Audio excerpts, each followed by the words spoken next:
Là encore, on travaille sur des puissances des puissances d'un nombre complexe, donc c'est sa forme exponentielle qui sera la plus commode pour traiter la question.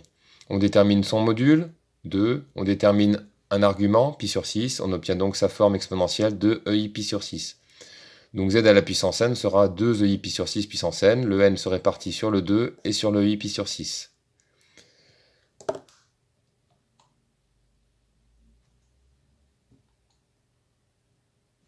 Zn sera imaginaire pur si et seulement si son argument est un multiple de pi sur 2 sans être un multiple de pi.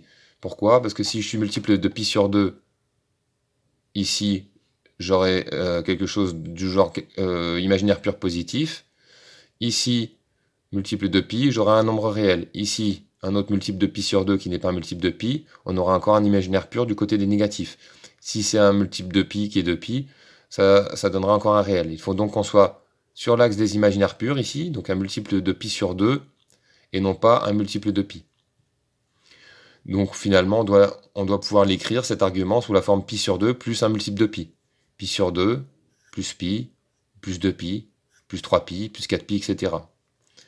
La condition là donc équivaut, puisque l'argument du complexe est n pi sur 6, à n pi sur 6 égale pi sur 2 plus un multiple de pi.